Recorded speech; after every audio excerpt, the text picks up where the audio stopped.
Y'all talking about? Well, first off, hello again, everyone, and welcome back to the stream. I am Raw Zim, and we're going to do ourselves some Banished. Jits. So the cards. What do you mean by time gate them?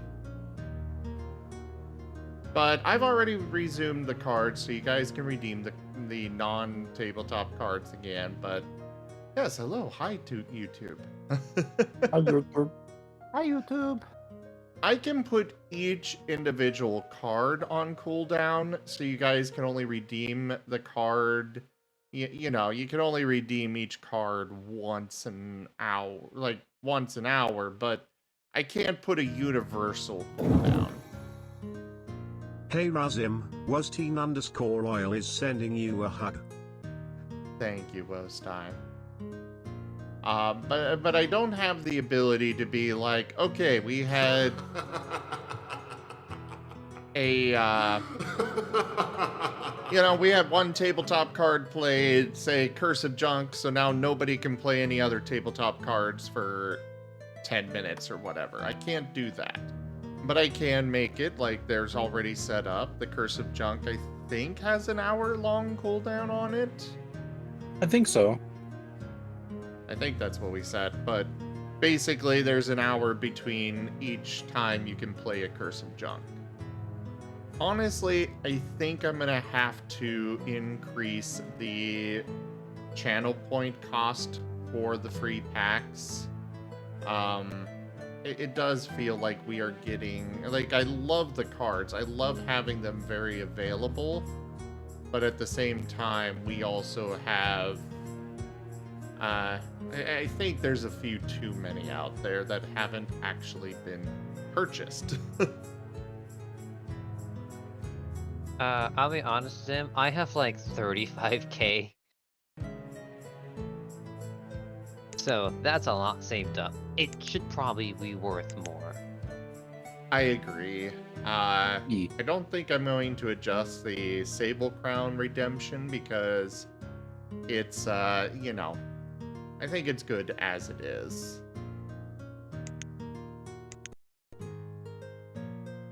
I wave back to you as well, that burnt guy. We'll just change this to just chatting now.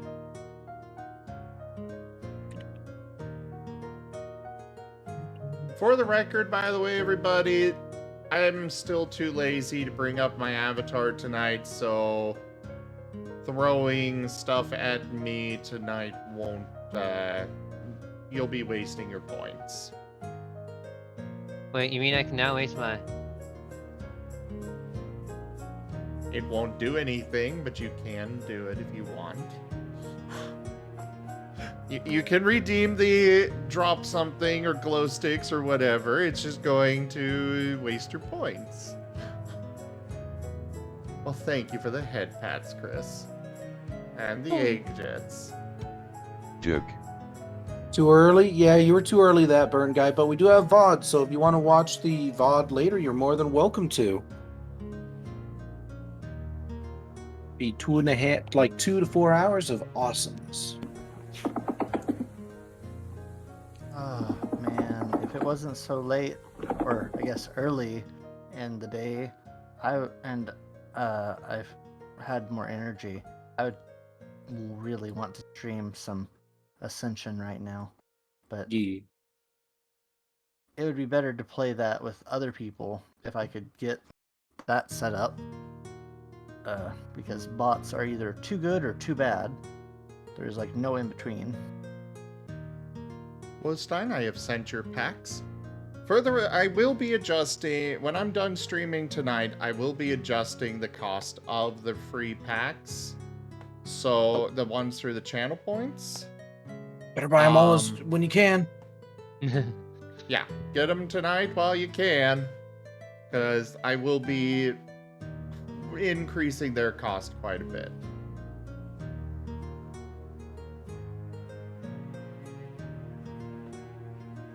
This is only for the egg coins ones.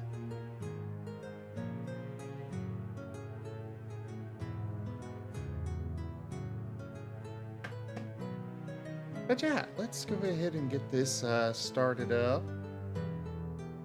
Go with new.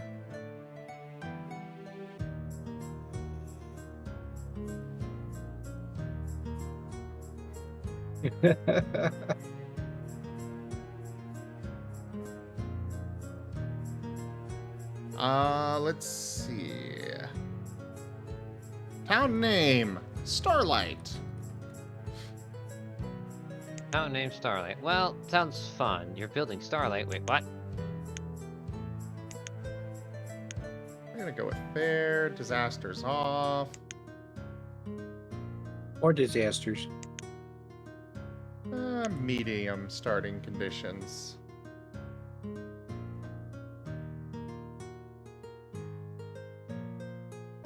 That's a loud bird. Now let's see what an owl sounds like.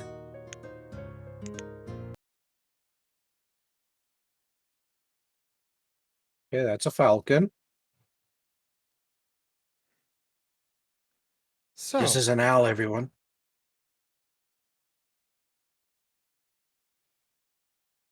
I want to know more. Good. You best keep part of adding any more. The best part of any story is to always leave the viewer wanting more. You just Yeah. keep adding more mystery. Okay, okay. Question, Rycon, can you answer? What's No, up? you really can't. You Why the might. fuck did it take us a week to get back? I don't know. You can't. Your pack And has here been you all sent, thought the Varian. whole time that you had gotten there just in time, didn't you? Yes.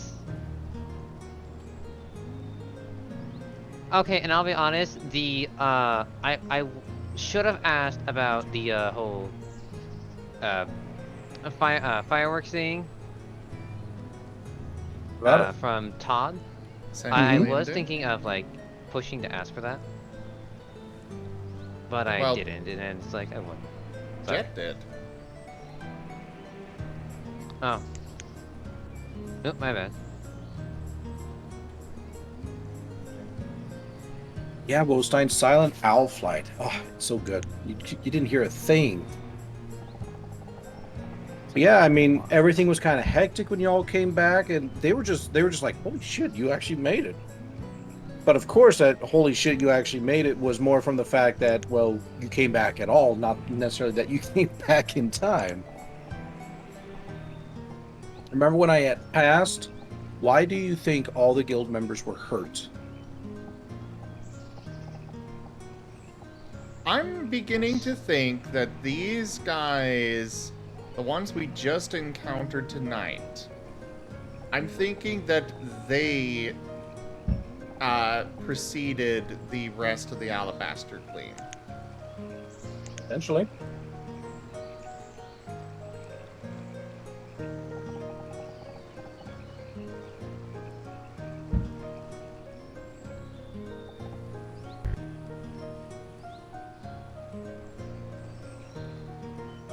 Obviously, I can neither confirm nor deny, but about all I can say is I am sprinkling out these little details ahead of time. Or we don't notice them until the end. Just the way any good story should be written.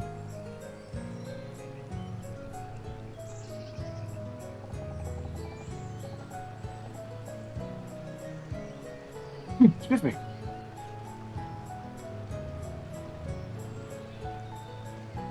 I just really...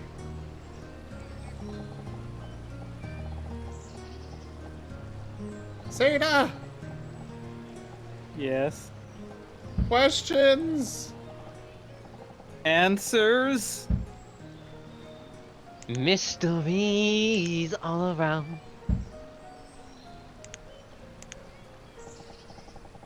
So many questions, not enough answers. So many mysteries all around. Hey, look, ice cream. What are your thoughts, Seda? Oh. Actually, you know what? I think I think I do have a thing that can be improved upon now I'm thinking about it. All right, go for it. What do you got? I have a concern that in the interest of, introducing new elements and, kind of reminding us about the hazard and danger of the world, that it might be a tad bit too much too quickly. It is fair. Because I think if you had taken out that horror section at the end, and maybe we just had a night shift, we all, Jet does his thing, Dart does his thing, Amos does his thing, and then like Jolene does his thing, and then we ended there, be like, hey, we'll pick back up with the plan that had been discussed, maybe searching out for supplies, doing a bit of trading or whatever. I think it's still been a fantastic session. And I don't think, what you included at the end detracted from it. But I definitely would be a bit worried about muddying the waters. Okay. And I only say that because if you take it out, it still would have been a fantastic session. Very much Didn't so. detract, but didn't necessarily, add anything, or didn't, push the session up into something fantastic. It was already like at a really high level. So I'd be worried about like burning through really good ideas and really good themes to add something new. Perfectly fair. Their appearance actually came as a result of a roll that I made. If anybody noticed, right when you had talked about like, hey, who's taking first shift, all that stuff, I made a roll. On a 5 or a 6, I was going to introduce this element. If I had gotten a 1 through a 4, I would not have. So this was actually more or less a result of random chance. I do agree with you, though. There are a lot of elements getting brought out. But for this one in particular was one I wanted to introduce relatively early on purpose. Because, how best say it?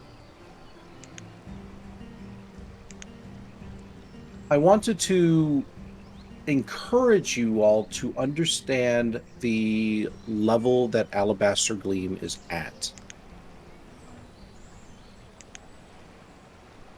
And that's all I'm going to say on that matter. But their introduction is actually purposeful, and if they had not been introduced tonight, they would have been introduced within probably the next 2 to 3 sessions.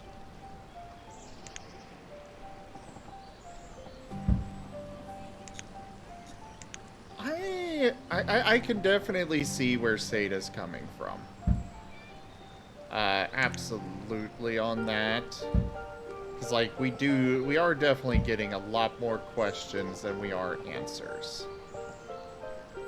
And I think adding on from that perspective, I think it's at this very moment kind of reinforcing a stance we've already taken as a party, which is like, we're too weak to fight these guys. Yeah.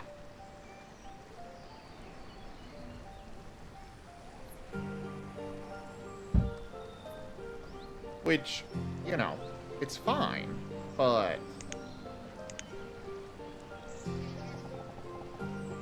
it almost feels like we've wound up stumbling into the end game boss a little bit.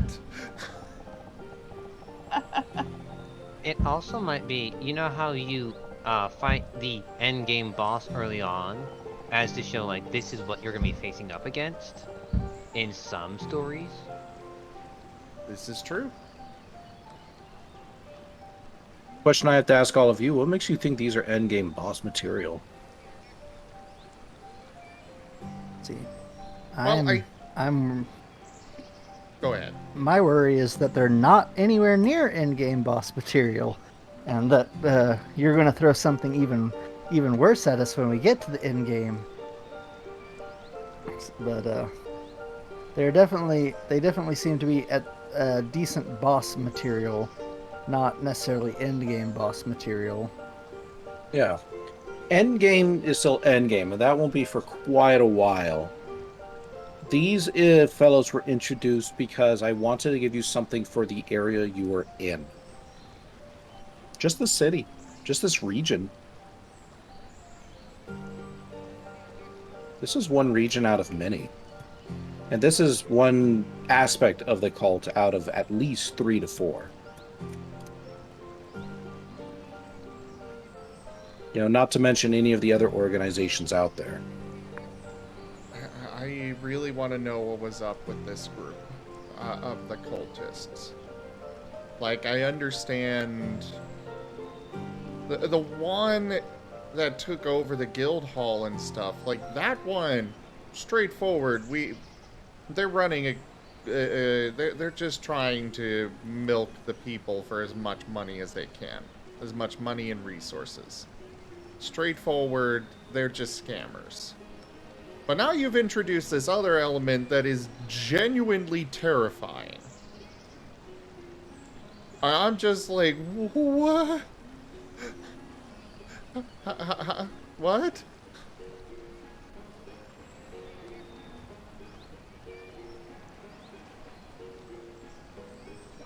No.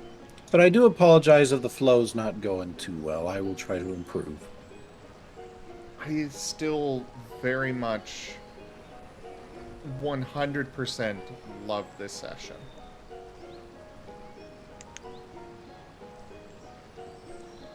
And I back that. Like, you know, please don't take my comment as like, oh god, like, why are you doing all this stuff? It's like,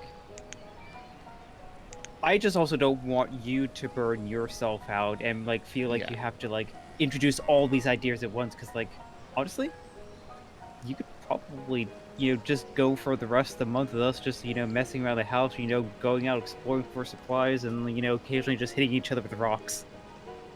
Right? Hey there, SK. Thank you for the head pats. I'm loving these elements because I'm also legitimately terrified now.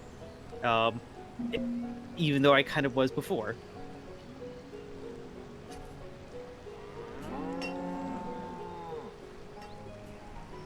Yeah, all I'm going from the perspective of is like, don't feel like you have to constantly go down this route. Yeah, exactly. You don't have to constantly have the next biggest thing going on. No. But at the same time, but at the same time, I will also recognize your perspective, Rygon, that yeah, you know, there's a couple of elements you do want to introduce and put in the back of our minds, even if they don't play it out right away. Okay. I love you. Keep up the freaking great work. This is a great session. It was a very good session, even if it didn't feel like you had to plan a whole lot.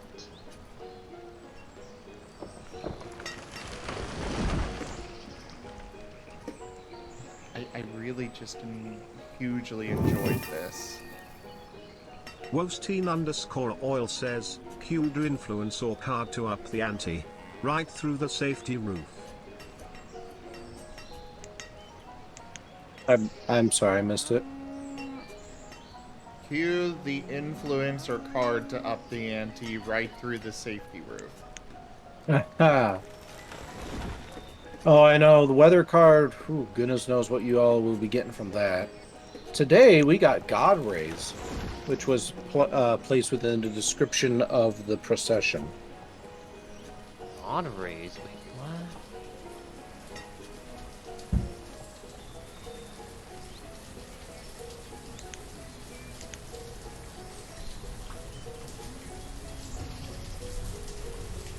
But yeah, I'll do my best to slow things down. Not necessarily slow it down. But you've definitely succeeded. We know that this is extremely dangerous, what we're dealing with. I would say more along the lines of just, you can relax. You've succeeded. We know that things are very dangerous. So now you can just go ahead and sit back, relax, and not have to worry about it as much.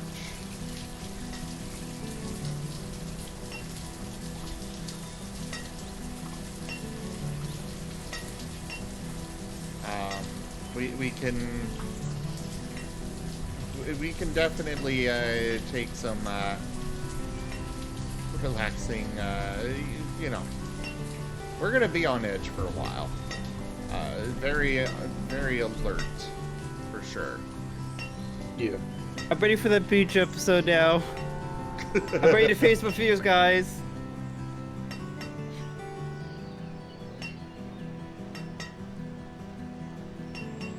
It is definitely not criticism. I want to stress this, is that it's not criticism of you as a DM at all, because this was amazing. Okay.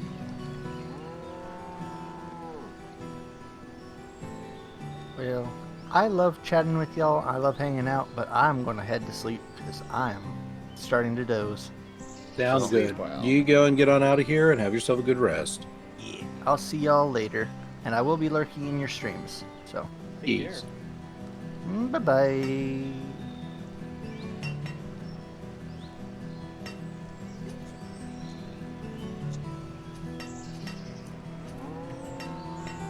I would, I'm looking forward to, next session big time. Oh, good. I'm glad.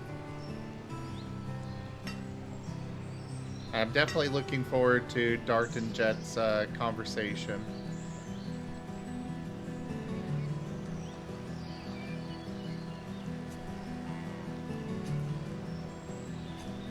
Because we're gonna have one. And Jet's gonna break down. And probably so is Dart. And they're both gonna be like, Pause, how do they work?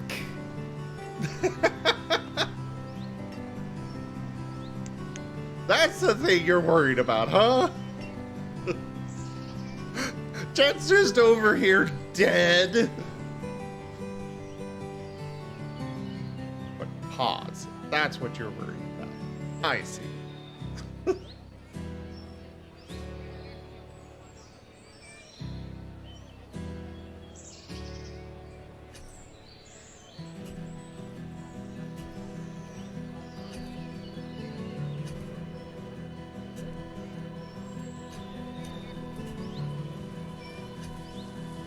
I agree, Slytherin. That kind of drama is what is really missing from Pokemon. Sometimes it is way too kid-friendly. And like the recent Pokemon games have just, a lot of them, the villains have just kind of come out of left field, like, especially the more recent ones. They started off strong with, yeah, this is Team Rocket. They are here to steal Pokemon. They are a goddamn mafia. And since then, they've kind of just been like, okay. So suddenly, the guy that seemed friendly so far just wants to, just out of left field, he wants to just take over or produce infinite energy by exploiting this Pokemon, and it just feels forced.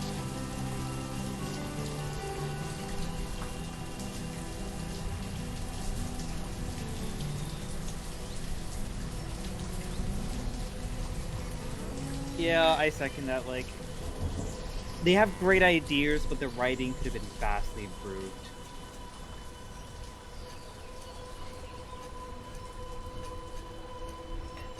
Honestly, I just can't bring myself to be that interested in Scarlet or Violet and Scarlet.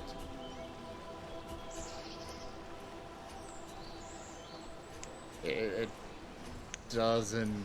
I just Can't. can't. Because I still it's love- still too childish. Sorry. Yeah, I still love Pokemon. I always will. But after the last several games, I just can't bring myself to care. Like Arceus had some really good mechanics. Like, I haven't played it myself, but from what I've seen, it's got a lot of fun mechanics. But the story is just like, okay, and suddenly this guy is worshiping Satan. Where was the build up to this? The build-up was how obsessive he was, and in his name. Yes, his name has a definition of desire, of I want. It's still. But you know that's definitely along the lines of the fun, haha. That's a really cool like name character touch. But you know what people are really going to be looking for is, okay, what actions and characterization would justify this? Yeah, that's what I'm referring to. Like I remember watching a video on like the whole, you know, Disney twist villain trope, and why, you know, its overuse is bad. But it doesn't mean the twist villain is actually bad. The example they kind of gave was like, you know, I forget the boss character from like Monster Inc. You know, he's a bit of a twist villain, but he doesn't break character. Yeah. I honestly I forget the chairman's name in Sword and Shield, but like, it feels Chairman, like sorry. Chairman Rose. Rose. Thank you. Thank Yeah, you. Chairman Rose with the there's an accent on the E.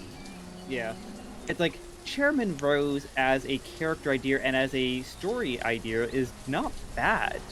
You know, someone who is deciding, hey, there's this crisis we need to address, and goes through extreme means to do it. The problem is that like the only sprinkles you get from all that is, you know, I think a couple lines of dialogue here and there, but not really much for it. So the whole, oh yeah, I'm just going to interrupt your battle because I can't wait any longer. 1,000 years from now is like too soon, so we gotta deal with it right the hell now. Not even like, I mean, that's the thing. I still remember the voice or the dialogue line where Leon's like, hey, look, let me get through this battle, and then tomorrow you have my full attention. Nope, apparently not good enough. Yeah, I really hate Rose for that. It felt too forced. To me, it just felt like, okay, like Nintendo was developing it, and suddenly they got to the end game, and it's like, okay, we're having the champion battle. Oh wait, we forgot to actually tell a story. Interrupt the league battle. Yeah, because I think they're still on the trope of, champion has to be final battle, then roll credits. No, we can't have and legendary battles to that. I mean, sure, the legendary battle part was cool in my opinion, absolutely bop of a song, yeah. but Heritage 3, my favorite. it's everyone's favorite. I loved the music for Sword and Shield was definitely fantastic. I think they had really good ideas, but very poor execution story-wise, and I think like that's why Rygon, I have to give you a huge plus in your book because you are demonstrating, you know, from at least from a first-person perspective, the power of good storytelling in Pokemon. Because Is Rygon actually still here? Yeah, I'm still here. Okay. You were quiet for a bit, so I was worried. But yeah, when it comes to like Sword and Shield, there's two things that really bother me. Actually, sorry, three things that really bother me story-wise. First, for the most part, it's not your story. It's Hop's and Leon's story. Because there in previous Pokemon games, you know, you would be going down and you go into Team Rocket's base, and you save the day, or you know you go to, you know, like Team Plasma, you go through, or sorry, Team Galactic, like you go through all these different things, you save the day. But in here, oh, Gigantamax Pokemon, you're running amok in, I forget the town name now. Hammerlock? Oh no. You focus on the gym challenge. You go, I'll deal with this. It's like, but I want to help. And then you just see in the newspaper, Leon saves the day. Like, this could have been a super easy, like, team up with Leon, like, hey, you know, you guys are really proving your strength there. You know, that was a tough battle. And I don't know how it would have been without you. Could have been such an easy mechanic and increases your gameplay time, but nope. You had to be like, no, I'll deal with that. Go focus on the gym challenge. Plus, a very cool moment for the players. Yeah, and there were a couple other times where, like, Sonya's investigating some ruins. It's like, oh, I'll get back to you. You focus on the gym challenge.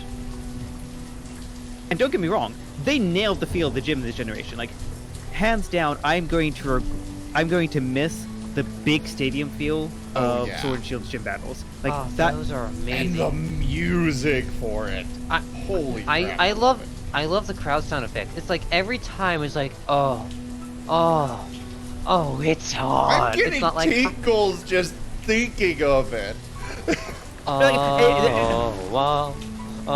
nailed the stadium feel. They nailed just like that energy in music, and it's hype. I never used Dynamax in my main storyline, but I freaking love being in the stadium there and everyone just going crazy for the Dynamax that I one-shot in one move.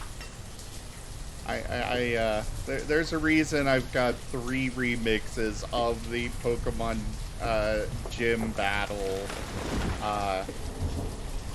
3 remixes of that song in my starting soon playlist. It's good. I think the 2 biggest benefits of this generation were the music, and just by the fact that they went from 3DS to Switch, the graphics got a lot better. Asterisk though on that last one there, but I don't want to deviate from my story tangent for a moment. So yeah, the fact that there are big events happening that felt like you were the sideline for, like you didn't solve, the mystery of the 2 warriors of the Sword and Shield. That was Sonya, who went off on the side behind your back and then delivered exposition. You did not, help deal with some of the issues behind the Dynamax Pokemon running amok because of Rose doing stuff. That was Leon doing that. So big stuff happened, you were just told about it and never got to experience it. Mm-hmm. Secondly, on the topic of Hop, because I mentioned Leon and Hop, this is Leon and Hop story. Hop does not feel like a rival. Hop he is feels, a friend. he feels like a freaking sad, soaking wet, soggy punching bag. Yeah. Yeah. In the double battle with Team Yell, I took it upon myself to kill his entire team first and then crush Team Yell without losing a Pokemon. Just to make me feel better. Because what really bothered me about Hop is that, yes, I knew my freaking tight matchups. Yes, I scored a critical hit. Why are you freaking surprised for the 4th freaking time? You are the younger brother of the freaking champion. How do you not know this?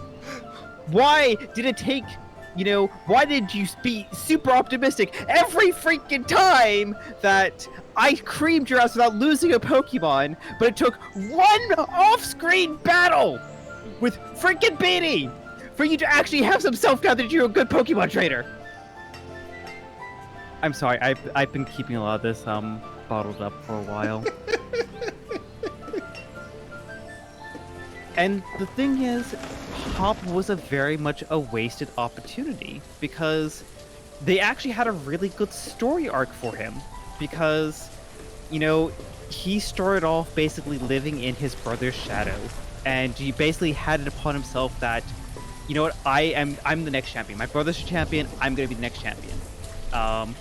And in the end, he decides to become, and I'm going to spoil Pokemon Sword and Shield here because if you haven't played it by now, you probably aren't.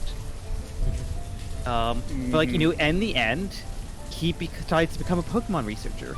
And I feel like they could have done a lot better job of that by sprinkling in, first battle, hey, you know what? I'm not going to win the first one. This is just, I'm going to come back stronger.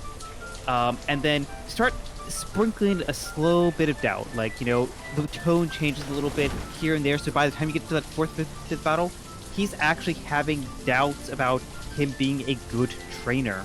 But in the meantime, start bringing Sonya in. Start showing that, Hop's strength maybe is not in battling. He's a great battler, don't get me wrong. He's the brother of the champion after all. He knows his stuff. But show that he's stronger in the fact that he can connect with Pokemon and he can, understand them better. He's more suited to be a researcher than a Pokemon battler. And have him make that choice by the end of the story arc, as opposed to, still thinking he's going to become the champion in the final round there. Like, actually have him show growth and decide, you know what, I'm not going to be trying to live up to my brother's shadow, I'm going to be my own person. There was such a beautiful opportunity there, and they squandered it.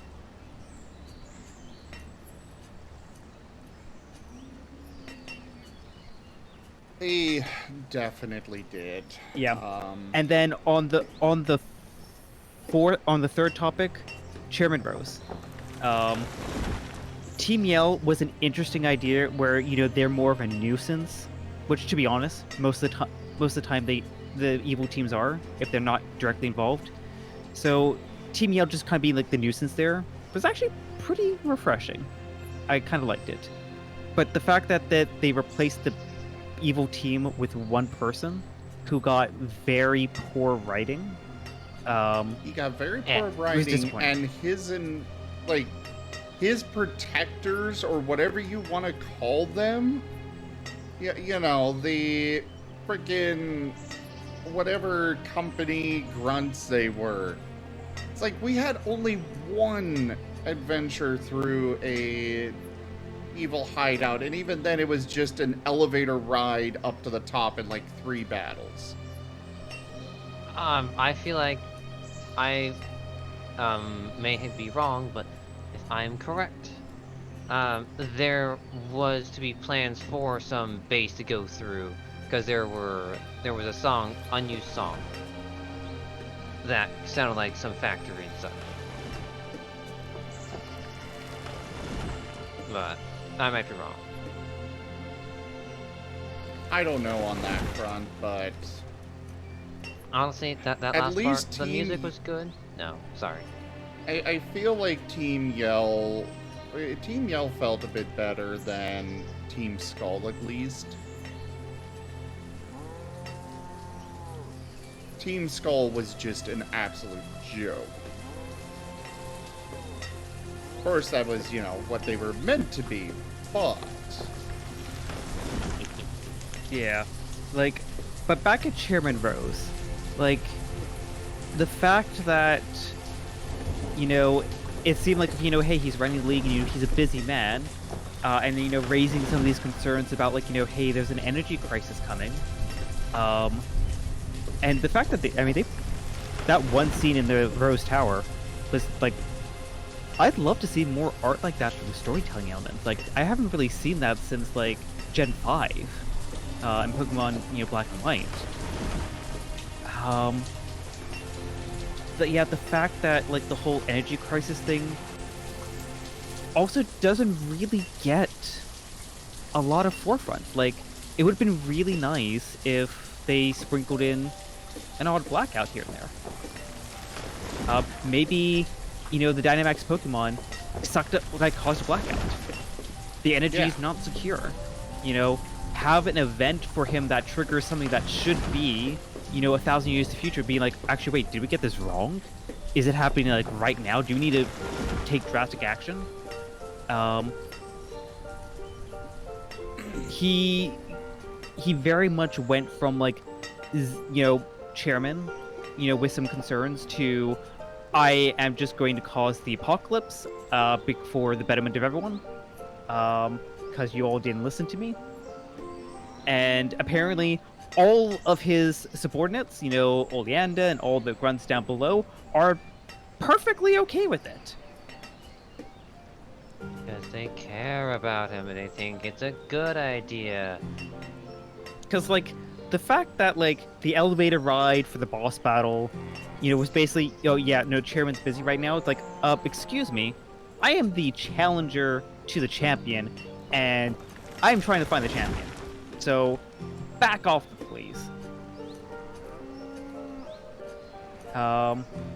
And, tangent asterisk to that, freaking Winden is a disappointment. You wanted a bigger town to explore? More maze-like town? It felt like freaking Disney World. It did. Big gorgeous station, points. Big open plaza, points. A random park to the side that doesn't really do much, and is also doesn't like change the camera, so you're on this weird top-down perspective. The freaking, commercial district alleyway, which I know they were kind of like, God, I've been to London too many times, and I'm forgetting the name of it now, but, the famous kind of billboard advertisements there in London, they got that in there, but, there's a couple shops, nothing really interesting in there. The one canal connecting the stadium, which was like this little, almost like, there was like, what, 5 stands? And then, like, the big stadium? And then the hotel was probably the icing on the cake of disappointment, because it's just the lobby. You can't go up, you can't book a room, you can't like talk to people in there. It's just the lobby. I really wish the DLC just added some upper floors in there. It was a beautiful city. I wanted to explore more of it because what's the big capital city in Unova again? Costello? Costello, thank you. You could get lost in that. Like, Oh yeah. I think design-wise it was a little bit too linear, but it worked well for what they were doing. And you could get lost in there. Like, there were just buildings that were just worthless. There was like a worthless corridor on the side on Winden, like going from like the train station directly to the stadium, but like it was just flat. It was very flat and didn't get the sense of scale. And I feel like it feels like a Disney World theme park was very much the design aesthetic of all the routes minus the wild area. And I feel like even the wild area in the first one was poor. Isle of Armor, Crown Tundra, vastly superior, and it makes me optimistic for Scarlet Violet in terms of just level design. But yeah, the actual routes themselves in Sword and Shield were just, I felt like I'm on a theme park ride. It's just point A to point B without any exploration on the side. Yeah. Like, overall great ideas in both story and world building, but they just fell flat. The Pokemon fan game, Pokemon Reborn, they did the evil team quite well. I mean, that's all well and good, but I don't feel like we can really... like, the point here that we're getting at is Pokemon itself has just been going kind of downhill. Yeah. That said, the Pokemon Mystery Dungeon games have always been really good. I know there were... I heard that some people didn't like one of the Mystery Dungeon games. I don't remember which one. I think it was Gates. I think it is. Gateways to Infinity. Yeah, here's the thing with Gates. Do you like only 5 Pokemon to pick from? They are as follows: Tepig, Snivy, Oshawott, Pikachu, and Axew. Those are your only 5. Enjoy! I would honestly love a new Mystery Dungeon game where you have like 50, 60 Pokemon as options. All the starters, all like your popular Populons, toss in Eevee, toss in like your Rockruffs and your Growlithe and anything that was previously a starter. Or previously like a starter in like Mystery Dungeon, plus Axews and this stuff like that. Like, could you imagine like Pokemon Mystery Dungeon game where you wake up as Dratini? Yeah, bring it. Or heck, if you really just want to go bold, you could be every base level Pokemon, including some that don't evolve. Oh, Have that's fun. Yeah. cool. Because you're gonna probably have the models in anyway. Like you could probably get around the art side of the portrait by, having the portrait be the 3D model, so you can kind of like reuse that. Obviously, that means you have to put a lot of Pokemon models in, but that's actually a side tangent back to Dexit of Sword and Shield. The other big controversy. We in North America grew up on Gotta Catch 'Em All. And we have been very fortunate for 20 years to have all the Pokemon in the game in some form, even if we had to import it in. The fact that they even didn't allow, all starter Pokemon to be in Sword and Shield was a freaking crime. Yeah, like them just not putting Pokemon in all Pokemon in a single generation. It's probably so that way it's like, oh yeah, we're just, limiting so you don't have like a wide power pool. Because I know there's standard, but there's also competitive play to think about. Yep. Oh, and I think competitive play is a very fair point.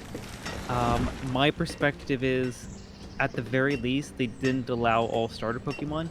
So you've basically made the choice that someone who, became attached to the first Pokemon they got. And obviously this is something that, for people who came in Gen 1, Gen 2 like myself, we can't really, make that strong argument, but for someone new to the franchise, like someone who came in, X and Y. Technically for example. speaking, I will say it is actually possible to transfer Pokemon. It's very roundabout, very difficult and stuff, but you can actually get a Pokemon all the way from Red and Blue up to the latest games. That'd probably be involving, like, kind of like cloning from a cartridge to the virtual console and then, No. like, going from... No? I'm talking about having the actual cartridges and just transferring them from one to the next all the way up. Because like you could each new generation you can trade to or back and forth with the previous generation. I thought that only went as far back as Gen 3.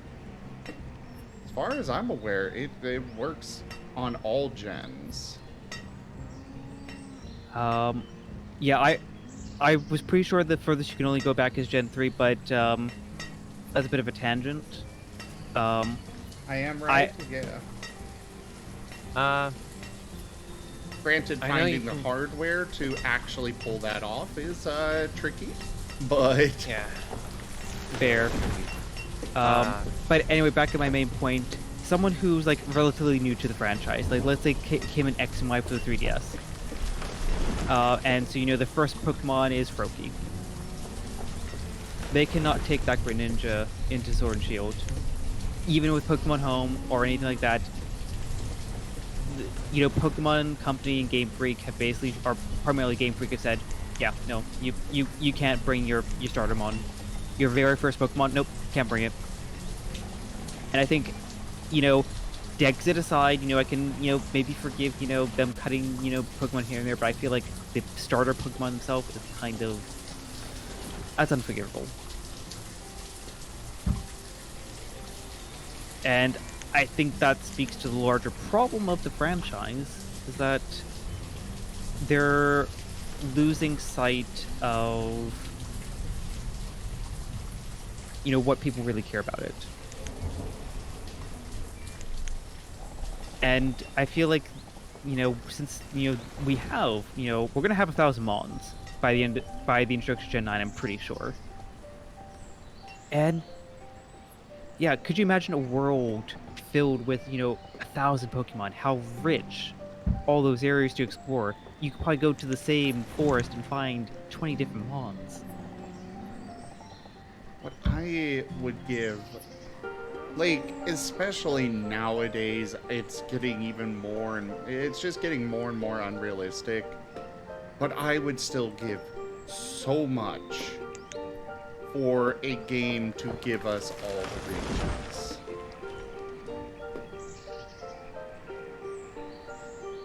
Like, I know it would be unrealistic, but could you imagine just you start up the game and you're like, I'm gonna start in, I don't know, Hoenn. I'm gonna start my journey in Hoenn, and then I'm gonna travel to Kanto, and then we're gonna go to Alola, and actually go on a gotta catch 'em all journey. That would be a wonderful finale. I also think that would be perfect for Generation 10.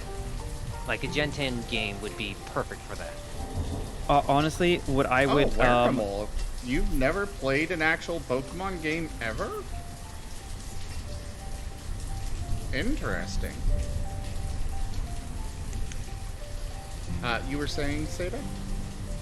I would actually raise you up one more.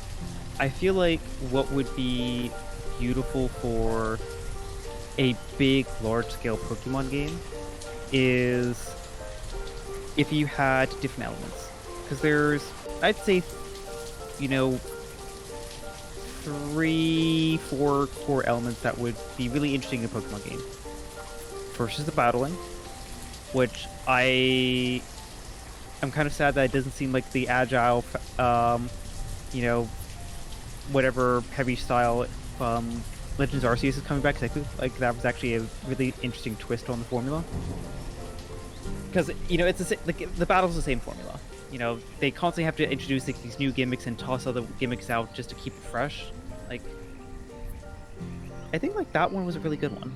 But aside, I feel like the battling component where, you know, yeah, you go through the gym challenge of your starter region and then like do a regional cup and then go to go to the next region or go elsewhere. That would be interesting to explore.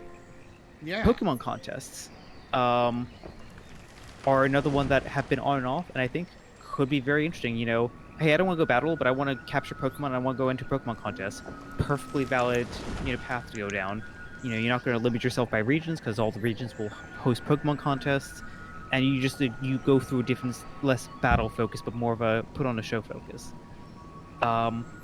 Then the two I kind of tossed together, the exploration and the Pokédex. Yep, maybe you don't want to battle. Maybe you just want to have Pokemon by your side and you want to just explore the world, see as many Pokemon as you can, fill out that Pokédex, and again, Legends Arceus put an interesting twist on it where it's like, as opposed to you capture the Pokemon, get Dex entry, you actually have to do stuff. You have to observe stuff.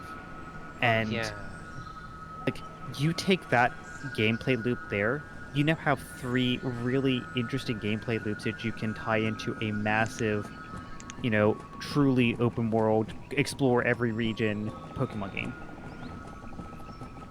That is definitely one thing that is like, okay, trainers are all well and good, but we've been there, done that. Can we maybe play as a Pokemon breeder? Can we play as have a something game else? focused on that, or, you know, somebody focused on contests? They've introduced all of these different ideas and stuff, and yet, and all these different people that do all these different things. Why can't we go do that? Why are we restricted? Good question. That would also be a lovely game for them to make.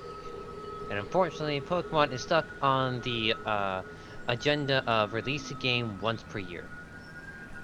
Which I feel like is a Bad idea. It's a My bad opinion? idea. No, actually, no, not necessarily. It's not necessarily a bad idea. I think it is a misused opportunity because, okay, maybe one year we release a main series Pokemon game. Cool. Okay, maybe the next year re-release a Pokemon Mystery Dungeon game. Maybe the third year we introduce a, you know, something experimental, like the Pokemon Ranger kind of games. Oh yeah, Pokemon Snap. Ranger. I love that. I wonder how. I would love to see them back because Ranger was received really well. It's just how they do it now because you Yeah. don't have Yeah. a stylus. Yeah, but something experimental for the platform. I mean, like heck, look at Pokemon Snap, like new Pokemon Snap, like that's just people love that. It was too short in my opinion, but yeah, it was like Very aside from fair. it being short, it was still something that people loved. Uh, Let's see. but- Variant, that idea is cool. I just don't know if Pokemon Company would go along with it. But if we were to go all out, probably. Hey, maybe a let's go Inteleon with the theme on this one. Go to a spy game where you have to infiltrate an evil team, uncover what they're really up to, and try to stop them. Oh, More- bit- espionage game. A bit more Pokemon themed espionage. Or hey, since I just had Satisfactory open, maybe, a Pokemon factory building game where you decide, I'm gonna build Pokeballs or potions and burn heals and stuff. And you gotta manage logistics. Like, they could slap Pokemon theming on a lot of stuff because it's an entire world. It's a living, breathing world. Okay, maybe not Pokemon Fallout, even though a post-apocalyptic Pokemon setting would be really interesting to see, like, maybe the bad guys actually won a scenario. Oh, you mean like that one Pokemon game, Starlight Expeditions?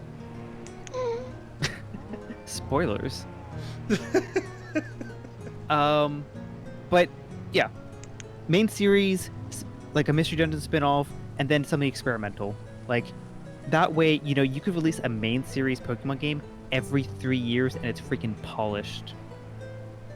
Yeah, I agree with that. Because it used to be main series weren't released once every year.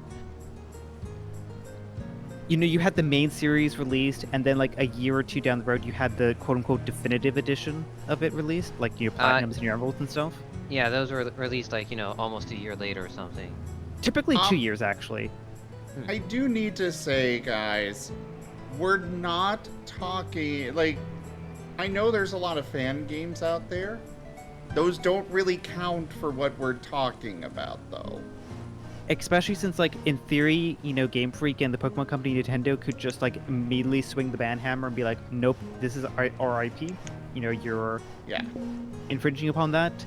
And technically, it's not canon. Yeah. Yeah, they're not Also- canon, though. Raycon, you still there? Yep, just hanging out. Okay. Okay. I'm Eh, eh. sorry that I'm venting all my grievances about Pokemon. I do this out of a position of passion for the franchise. I mean, the fan games can be doing it a lot better. They just, aren't on a business schedule.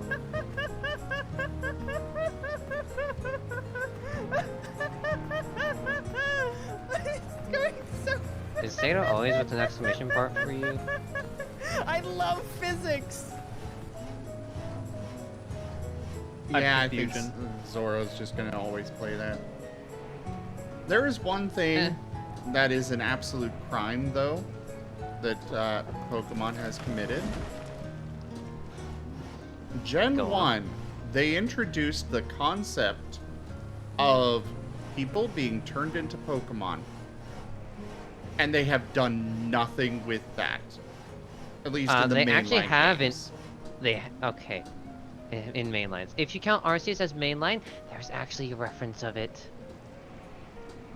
Is there? There's, during a side quest that features a what is that ice ghost? Anyways, the base evolution Snowrunt.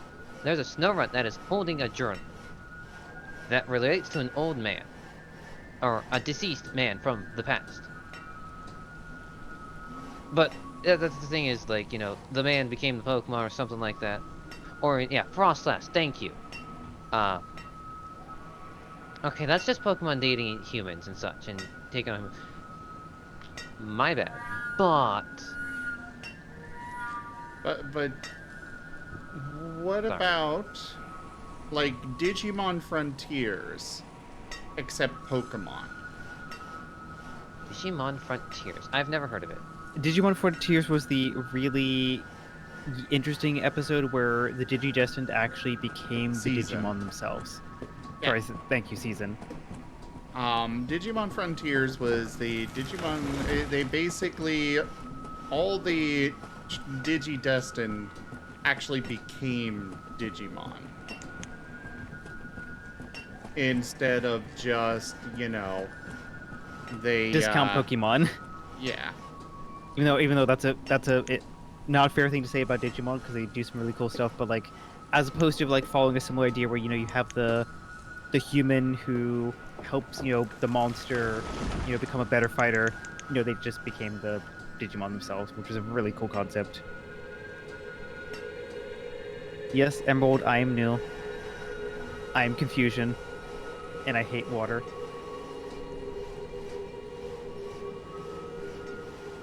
Coliseum was an interesting game.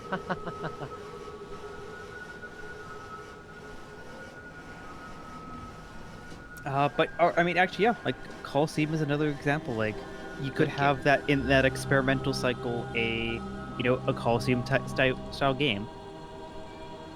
Coliseum games are dark. The first game starts off with an explosion. It goes boom. And it's kind of dark. And as always, double battles. And all Pokemon are randomized each time you start the battle. When I mean randomized, it means which two will be thrown out. That one was cool. I want there to be more of Shadow Pokemon.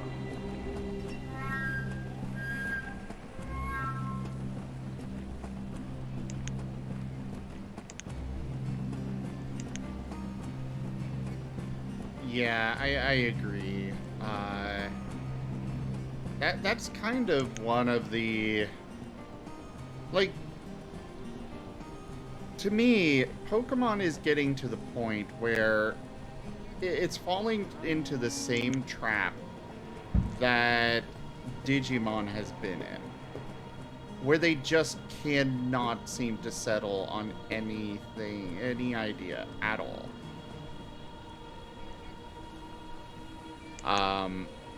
Like, they had the Mega Evolutions. Those were cool. And then suddenly they did away with them. Now then they went to Gigantamax and Dynamax. And Z-moves too. Yeah, which Z-moves I, was another thing, and which competitively, Dynamax is probably the best one they've done because any Pokemon could do it, and you were round limited. It wasn't, selected Pokemon had a big permanent form change for that battle, and require you to hold up an item. And Z moves simply didn't require you to hold up an item, and it wasn't one big kamikaze hard attack that just it was one shot I win button. Dynamax was interesting, but because this was the third generation where they decided to introduce a freaking gimmick that we're decided like well not gonna see it next generation. I just didn't want to use it. yeah. And I feel like they've gone in a direction where every new gimmick we gotta make the animation longer and blind you more. Mega Evolution was a freaking I'm just going to put the Pokemon into a weird nondescript sphere and it comes out looking cooler. That's just game mechanic wise. Anime wise, they expanded on it much better. Oh, they did. But I'm looking purely game mechanic here. Okay. Z move, I got to do this weird dance and animation, and Weird dance? Oh, I'm sorry. Do you not understand the ancient tribal dances of Z Power? Honestly. Yeah, but a long unskippable animation that plays, and then big attack. Then we get to Dynamax, and it's a bigger, flashier animation. The Pokemon get big. Big. And all these big custom moves, very flashy. And now Terrestrialize that's coming in I'm 9. scared. Or sorry, yeah, Gen 9. I'm scared. I'm scared of terrestrializing because I looked at the videos. I feel eye strain.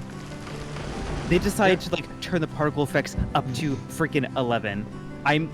There are people who are probably going to have like epilepsy triggers from that animation, and I'm worried.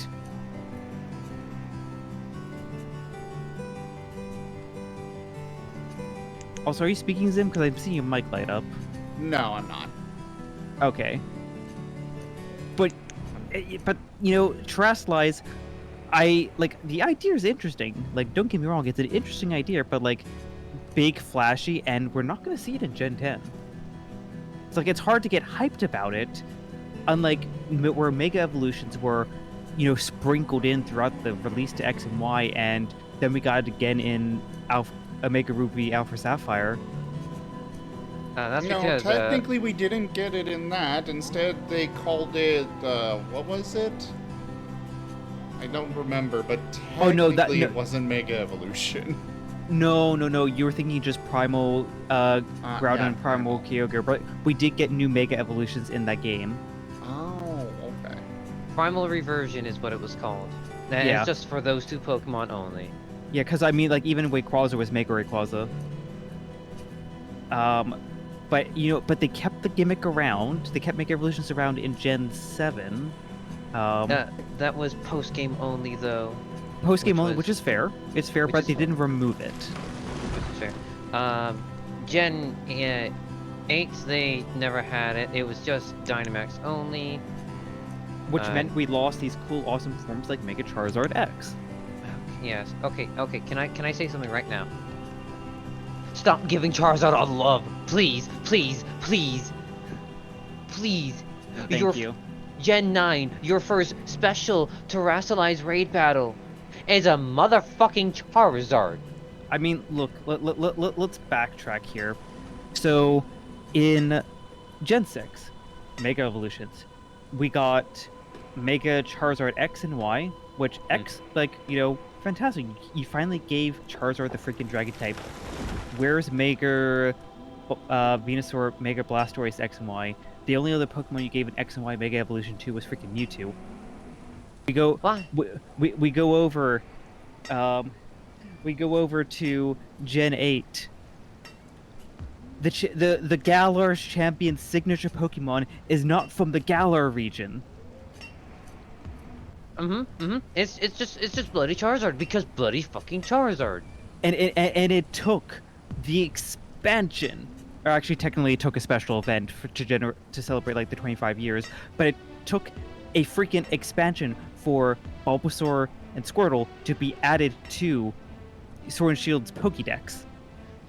Yeah. Like, so, like, if you like, you know, for example, like how they did it in X and Y, you know, you had a choice of picking a Kanto starter, cool. Like, but yeah, you know, Champion Leon's signature Pokemon was a Charizard, and he's the Galar region champion. Why wasn't his, like, Dragapult his freaking signature Pokemon? Like, that's... Dragapult is good, yes. Or just any Galar Pokemon. And also, yeah, Slytherin, X and Y never got a third game, and it felt like that was the start of the trend where, you know, like, the freaking power plant in Kalos, and, you know, there was, like, a weird item you got in the post-game that, like, felt like, oh, is this gonna be something that's gonna be, like, a downloadable event or something like that? Nope. Never got happened. used. Just a useless item you got given. Like, and I think, actually, like, someone did some digging, like, one of the YouTube channels did digging, they did kind of have a Pokemon Z kind of planned. I think it was, X2 and Y2 is what the plans were gonna be. Yeah, like I think like the sequel idea that they did in Black 2 White 2 was proved useful. Like, especially if you do the story right, but was never done. They went to Alola. They, please, if you're gonna hint at something, please just use it for the fullest extent. Please. You make the most money. You can experiment with whatever you want. Just take the time to try it. If it doesn't go well, then it doesn't go well and you've learned. But Honestly- use everything at your disposal first before moving on to a new area. Yep, and that's kind of why I'm actually okay with with them going down the route of expansion passes for the Pokemon main series games. And the expansions were good. Like, the expansion content was good because what we typically got in a third game, like, you know, the platinums and stuff like that, was Extra areas. extra areas, more or less the same core story with some couple changes. I think like platinum for like the third game was probably one of the biggest ones. Actually, no, Emerald and Platinum. Emerald was the biggest because Yeah. it had two evil teams, and now both evil teams were in one game. Yep, I like Emerald and Platinum hold special places in my heart. They do so much, and I love them. Yep, I think I had like 900 hours in Emerald. Like Emerald had the Battle Frontier. Oh Mhm. God. And Pokemon said we didn't add a Battle Frontier because we didn't think people would be into it. And you know what the fans were like? Said, no, we would have been into it. What I really want? Bring back the Pokemon Olympics.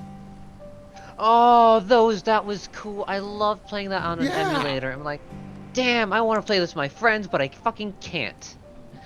Yeah, like 'cause- they introduced that only in the Heart Gold, Soul Silver, and we have seen nothing of it since. You have all the models, 3D models. It shouldn't be hard. You have their run animation, you have their jump animation, you have the basic animation. It may look weird at times, I will be honest, because it can't be... Not everything is perfect when you're in 3D. But... this is why I also like... I think it was Alpharad who said this. Might have been Failboat. That one of them said they would love to go back to the pixel style. Yeah. And they even said, like, make it like Octopath Traveler. 3D pixel style. 3D on 2D. Or is it 2D on 3D? Whatever it is. I think it's 2D on 3D. Whatever. It's a wonderful idea that should be used more. And you can get much more out of pixels than you can with 3D animations, because 3D animations is harder. Mm-hmm. I'm going on, continuing my rant, I'm sorry. Pokemon Mystery Dungeon. Red Rescue Team, Blue Rescue Team. When you recruited Latios and Latios, they did a special dance. You know what they did in the remake? That wasn't in it.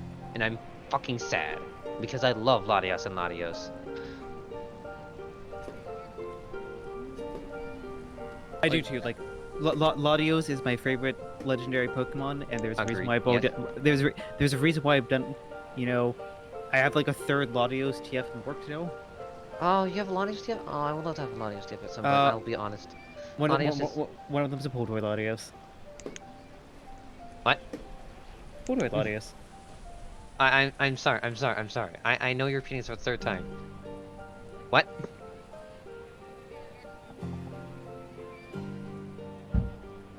What, is something wrong? Oh, no, nothing. I finally understand. I was like, what? Boltoy's blood? Oh. Boltoy. I'll put it in the art share.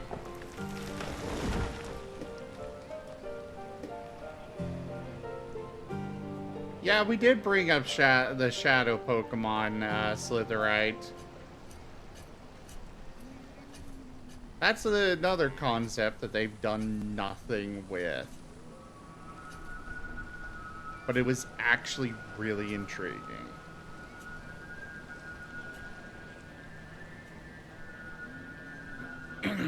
I wonder what Sin and Twist they have, they're gonna put in for the villains in Violet and Scarlet, because it seriously cannot be Team Star.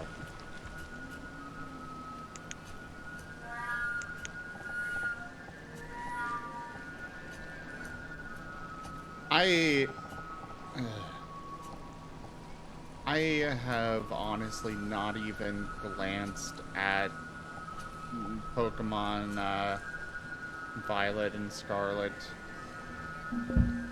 I just can't bring myself to care.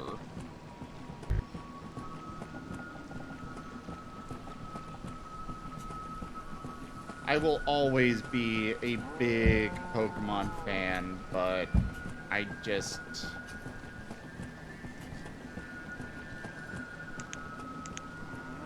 I will absolutely pick up the Mystery Dungeon games, though, whenever they come out with those. Because those are still really good. I mean, I was very much brought to tears with Super Mystery Dungeon.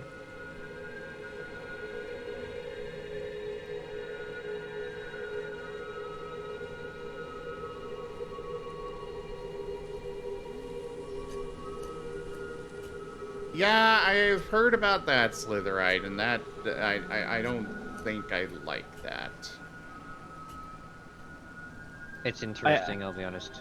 I have also become said Pokemon. Of course you have. Okay.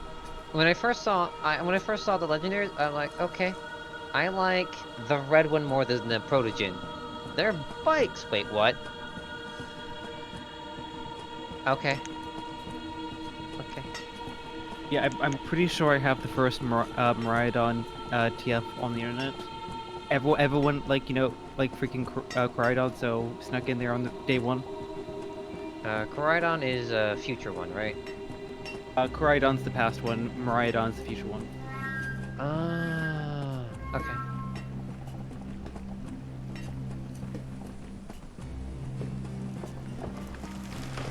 I'm interested in how what plays out in it and such. It's really nice that it's supposedly gonna be multiplayer. Like almost from the start. So I'm curious how that will work. Wait, really? Yes, they really talked about open world, up to 4 people, and you can play with your friends. Okay, I'm more intrigued by it. You never learned about? Oh, wow. I will say I'm more intrigued by it now. Yeah, you know, like the thing that the thing that is interesting is that, yep, you know, the textures have definitely gotten a big upgrade from Sword and Shield. Like the Pokemon actually, like, freaking Seviper, you can see the textures of the scale on there. All Like, right, wasn't there bumps on it now? Like, you know, the alpha layering on that actually shows scales, and like I actually got a close up of like Lycanroc. Yeah, it's like there's the fur texture there. So like they definitely did their homework on that and bumped that up. I'm still unsure if they've gotten their open world or their world building skills to the point of committing to open world, because like I noticed Legends Arceus felt very empty in places. It did. And I'm worried with that Legends Arceus, it was basically a... This is old time where, you know, people haven't spread out and made towns and cities and such. less than that, just the lack of trees. Oh, lack of trees? Okay. That is true. We didn't. There were a have lot of that. places that just felt like it was just barren rock. Yeah. Instead of like lush forest that I would expect. And I noticed in the screenshots of, you know, Scarlet Violet, there seem to be a lot of open areas that like, where's the thick forest? We haven't shown a thick forest yet, have we? Not that I've seen. It's been like, you know, the sparse sprinkling of trees here and there. But yeah. I don't think we're going to get something good like that until like at least like, you know, Gen 10.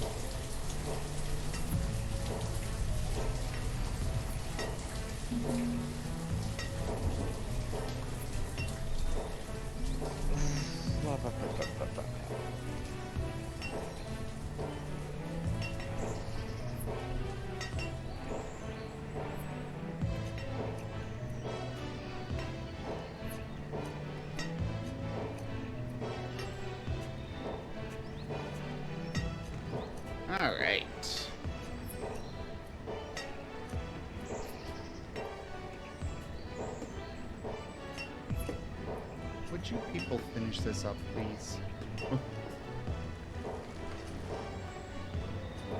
Zim, how does it What? feel to be like some sort of, what are you, some sort of god or just some mayor in that place?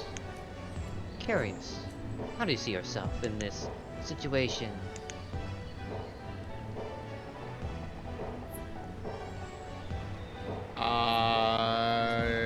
Godly. Wonderful. We're in the same boat.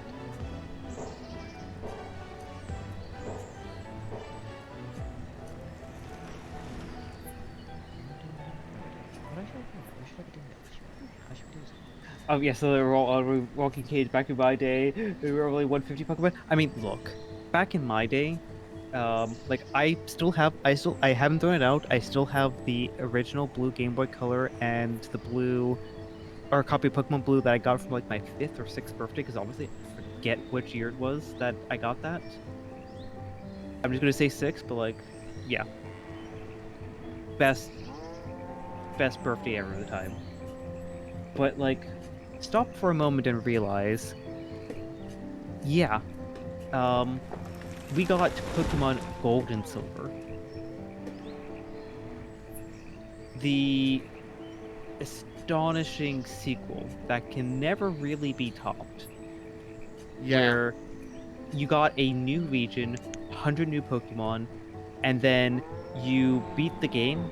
Oh, well, hey, remember the old region you just played in a couple years ago? Play it again. Everyone's stronger. Things have changed. Oh, and you can fight yourself from the first game. Have fun. It was really good.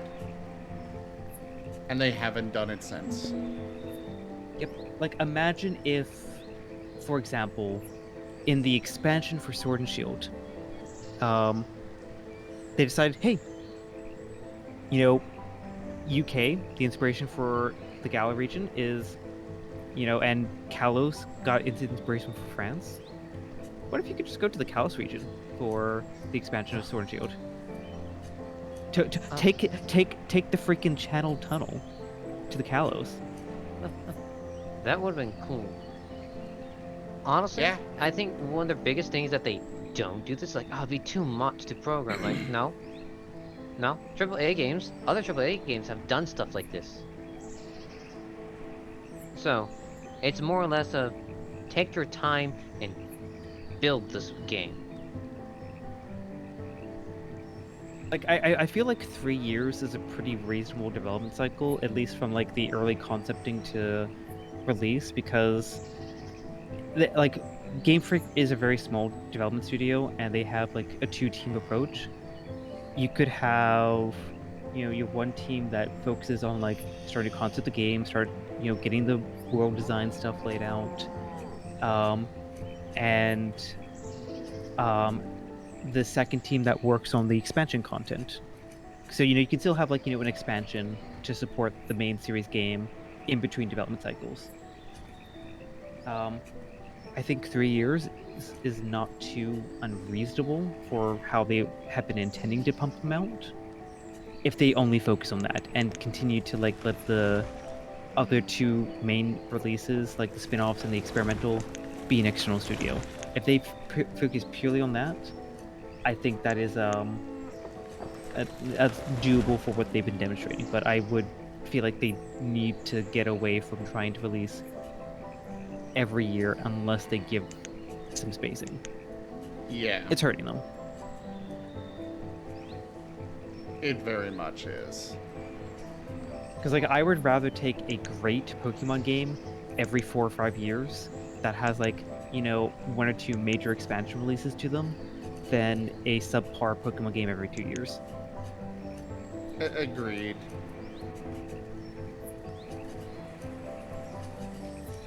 Yeah, I agree, Chris. Like, I love Zelda. I have always loved Zelda, always will.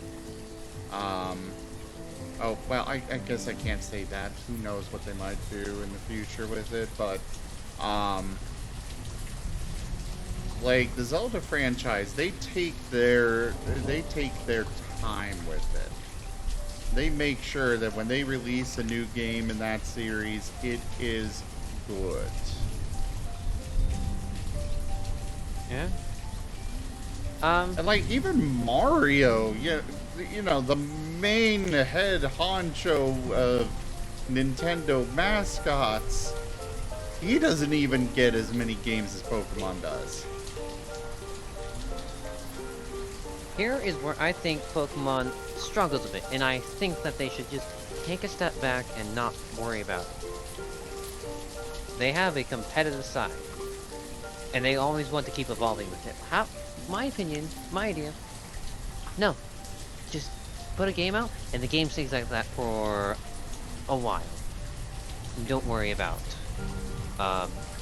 you know, having to evolve suddenly.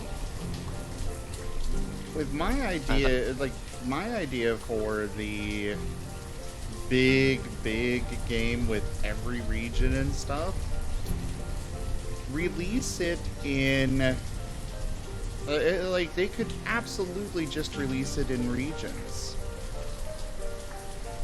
You know, you buy the base game, and they could take the time to develop everything at once, or if they want to keep to their schedule, they release the first region, and then as DLC they release the next one, and then the next one, and the next one, and people would eat that up. Oh, yeah, they would. Okay, Even if they charge $60 for the DLC, to, you know, they release Kanto, and then they release Johto, and, you know, you had to pay another $60 for Johto when that comes, people would absolutely buy it. What if that is their plan right now, but we don't know it yet? I doubt it. I've lost all hope. I'm sorry. I'm sorry. I still have high hopes. I'm the grumpy old, you know, Gen 1, you know, trainer in the corner, just being like, I've lost all hope. Yeah. Oh wait, when is Scarlet Violet supposed to be released? Crap. Next week, Friday. I need to get some art finished for Tuesday. Oh right, it does come out next week. Damn. Hey, Wait, no, Mary it comes out. is- No, it comes out this Friday. Yep, this Friday. I know Mary is wanting to take the break to play the game when it comes out, and I'm like, I'm all for that. Yep. Aviating and I are gonna get double pack. Alright, that reminds me, did you send stuff to Mary, for the, Exalted, character, or... Yes. Are we missing some? Okay, just making sure. I'm not sure how she's gonna handle it, I because feel the bad. idea is a little vague on that, but hopefully she'll figure something out. She's really good on that stuff. I'm sorry that I'm vague with my stuff at first. I have to take time to think of everything, especially with clothing. At the least, you know, we're only dealing with with an icon for now. Probably. That's all I ask is, you know, head icon. I should have drawn the head base sketch well enough to fill in for her. Hopefully.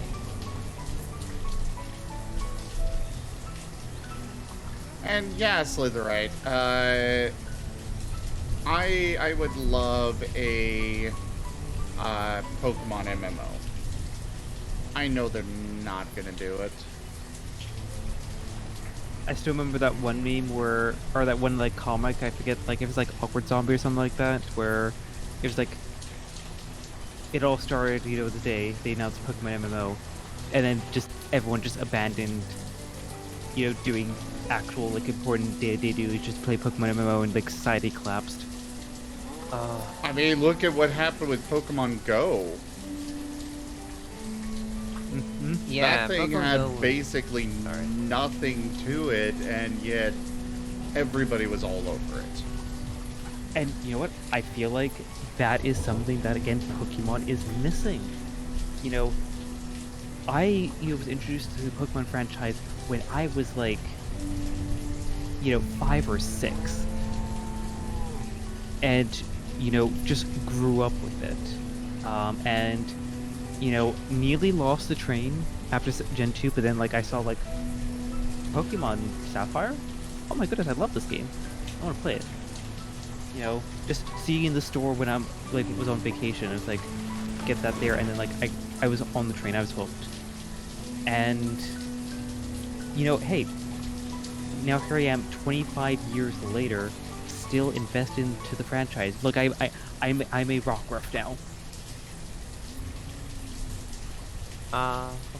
For me, my favorites went from Mudkip, Legendary was Latios, then over time it went to Piplup, then Oshawott, kind of stayed Oshawott if I remember correctly, because Oshawott's just cool. Nothing in Gen 6 that kind of stood out to me at the time. And then Jinglo.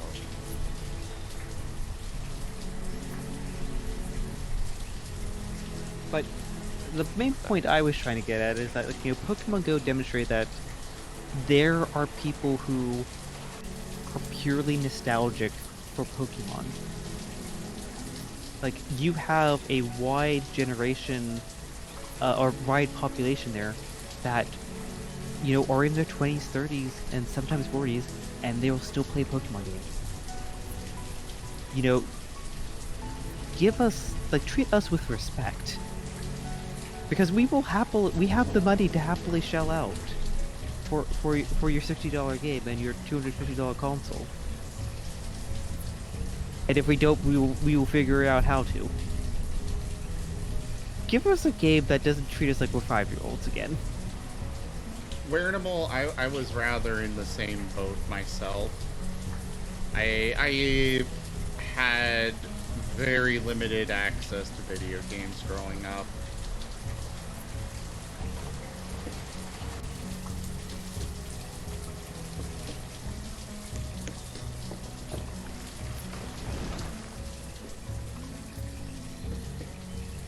But Pokemon was one that and Pokemon, I didn't even get into that until well, I did have Gen 1 for a short time before, like, I had Pokemon Red for a short time before, Gold and Silver came out.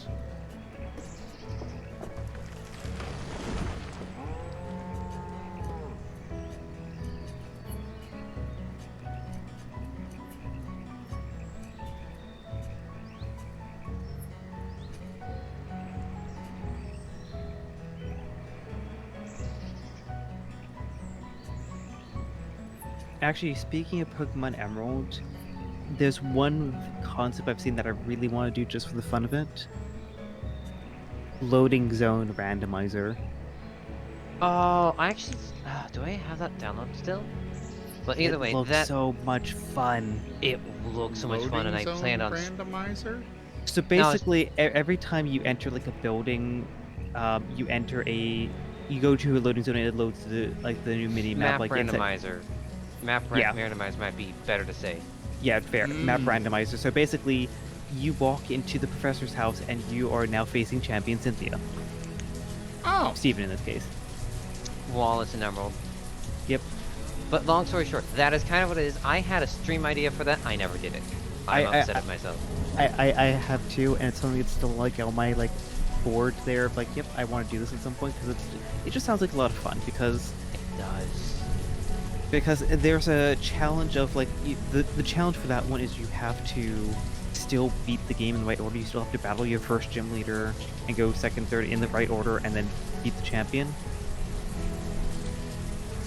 Yeah. But the map is useless basically. Like, You have to have a spreadsheet. yep, because you have to figure out, okay, this house takes me to this gym battle. Getting a Pokemon with teleport is a godsend. Getting a Pokemon with Fly is also a godsend. No, teleport. Like, I No, feel actually, no. It has to be, because teleport teleports you outside of, unless they changed it in the game, outside of a Pokemon center, like the building. And then you walk inside and you end up somewhere else. Fly is a godsend. Yep, well, both of them in tandem are godsends. Oh my god. Is diving still different? Is it still a different loading zone? Oh, Yes. that Oh no! If I recall correctly, like one of the loading zones in like the video race I watched, like yeah, ended you underground. It's like, oh, and now I'm suddenly underwater now. Um, because if each tile is a different loading zone, oh god. I don't think it's quite bad to that extent, but like, um, yeah. Oh no, Lowstein, no. No, not Do, Lavender Town do, tunes. Please no. do, do, do, Nope. do, Nope, don't make me do, leave call. I do. will leave call. I actually find that theme oddly calming. I don't. I didn't play Gen 1. Is this where like Jet and Dart's room's just going to like just casually have Lavender Town theme for some random reason? Yes! Thank god I have soundproof. Rygon. Rygon idea. Or I gotta stop streaming. I did notice that.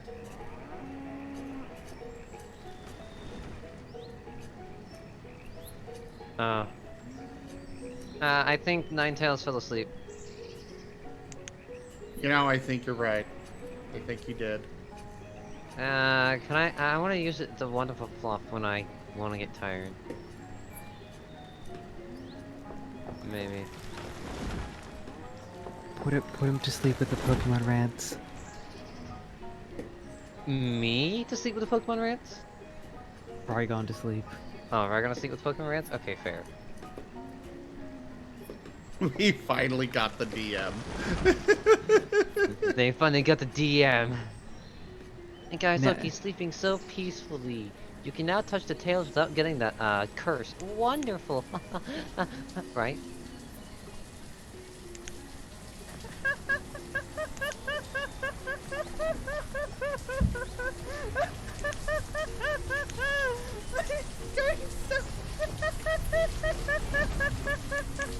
I love physics.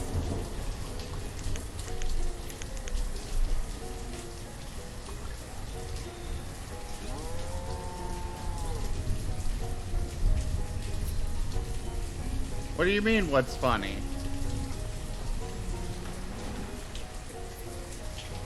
That's a Wolfstein. Hi, Wolfstein. Hello. You're not safe from curses. Okay, fine. Curse, blessing, it's all a matter of perspective. It really is. Oh, certainly so.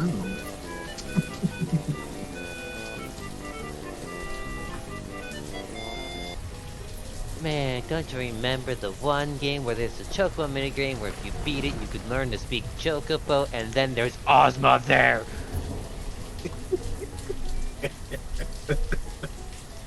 I'm just hoping I live long enough to see TF in real life. Fair enough.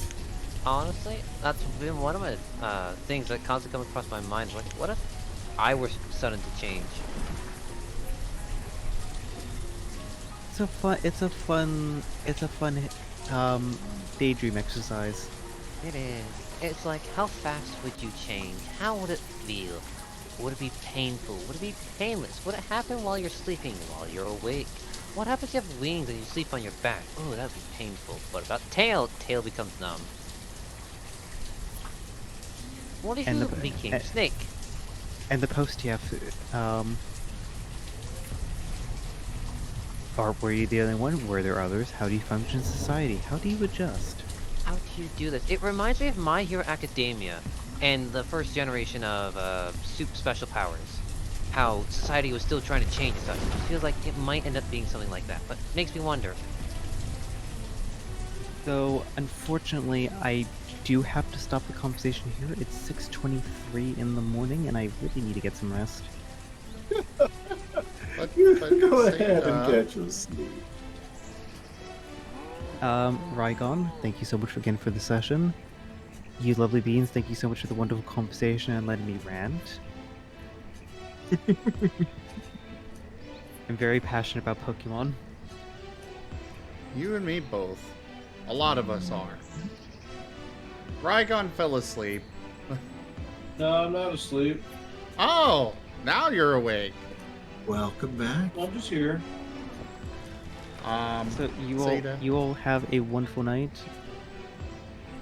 thank you for Catch being you an later. awesome friend. You do rest well, and may you enjoy dreams of other experiences. Take care, Hey. everyone. Here, I'm Sleep gonna have another well, experience right Seda. now. Sorry. Here, I'm gonna have a really fun experience right now. Wolfstein, I'm going into the fluff. Okay. Oh, bye forever, RZ.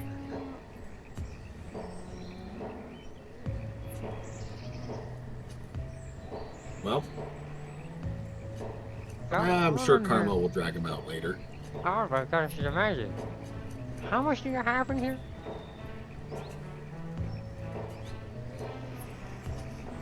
Did anyone supply him with a Geiger counter? No, he just kind of jumped in there and, well, I hope he's okay with the, As depleted long as they don't uranium. open any containers, they'll be fine. Container AZ3 2DC. Oh, what are these containers for? I see so many. Do I need to teleport back out, Bo? unfortunately it doesn't work like that. Oh, You Don't can't worry. just teleport out.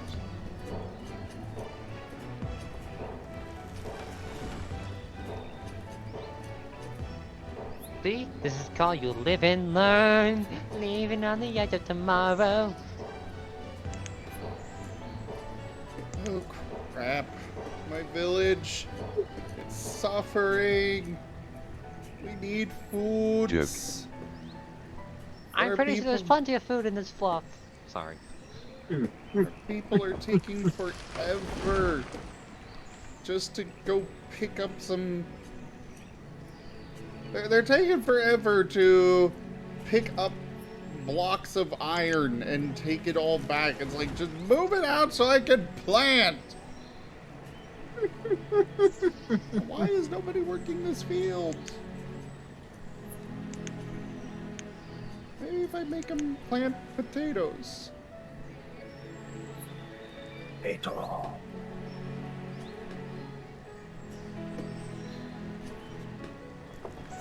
Assuming you learned how to prepare it already.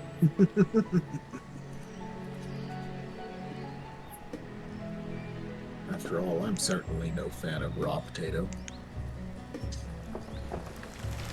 Raw potato? Why raw potato? It's better if it's cooked.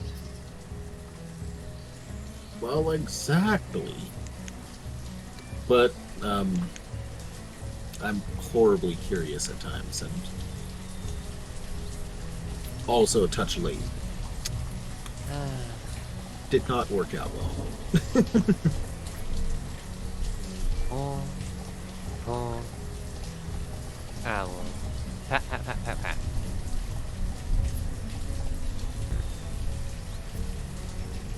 The owl is being patted. What do?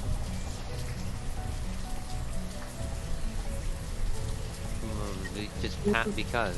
You can't really stop me unless you say no.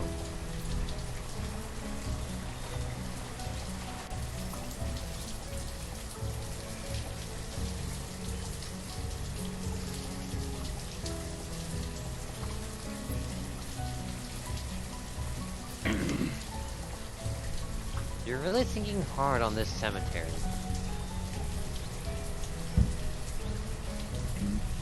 Well, I know I'm gonna need it soon.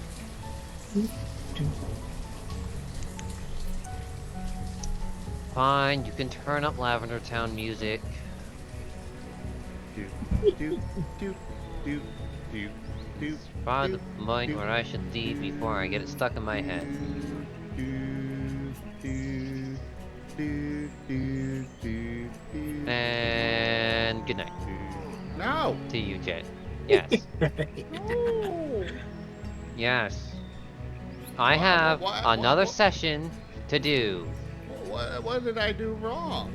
Why do you want to leave me, Azareth? I'm sorry I'm dead. Yeah, it's not because you're dead. Because I must go on my own journey to find my own self. Everyone must do it at some point. I'm trying my best.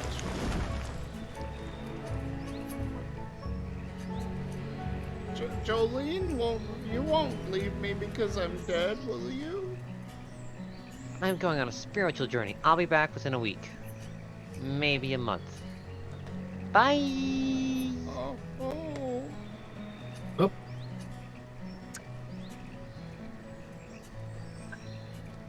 What they really mean to say is they'll be back when they find their way out.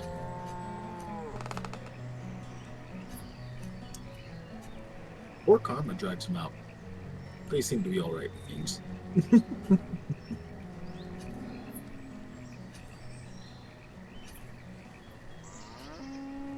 Oh, but Jet can be left alone, Jolene? I mean, Jolene sounds like the perfect one to be left alone with, if anything. But Jolene's leaving me alone.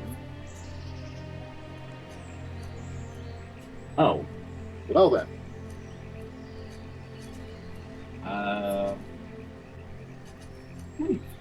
Curious enough. I wouldn't see any reason to leave Jet alone. Don't you see my icon here on the screen, Jolene?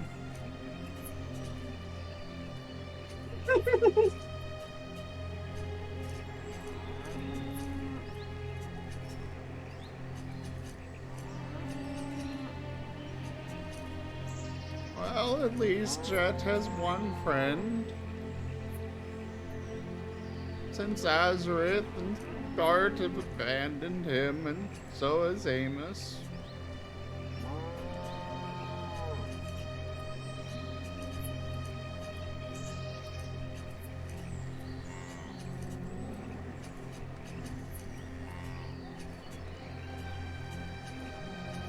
Well, time to convince Ragon to bring in the additional character ideas.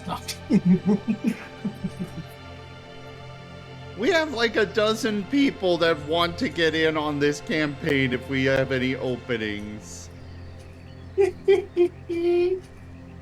yeah, we are still down in the oops.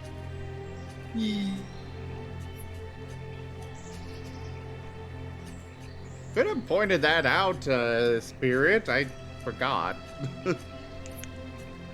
Though I do prefer that everybody be asking about joining. I think I'm gonna remove the automatic access to this channel from most people. Understandable.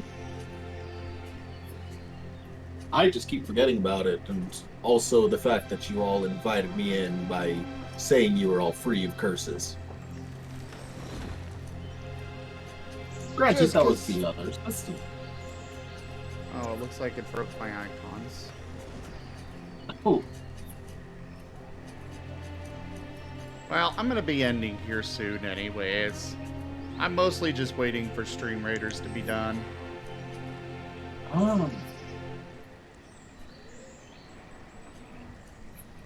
I do have to get up early tomorrow.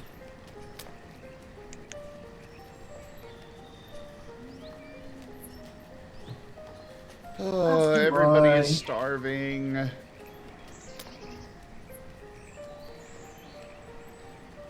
I'm just on an exception tonight because I'm testing him.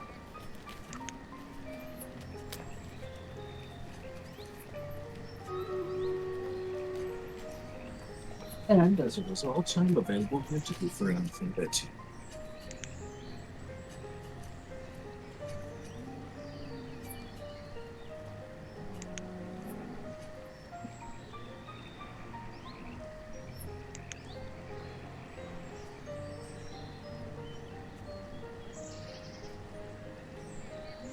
The only downside is I seem to have missed quite the fun session of Pokeroll. Oh, it is. It was definitely a lot of fun. Of course, it always is. Excellent, excellent. But Fair enough, let's then. start That this happened. battle.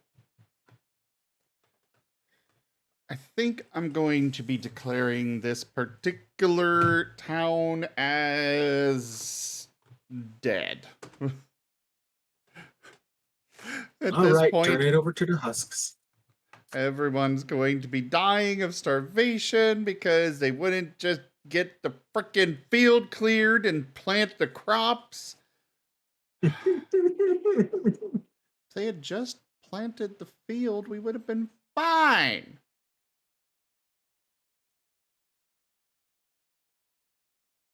But it's too long of a walk. Don't want to. To be fair, this particular map was rough to work with.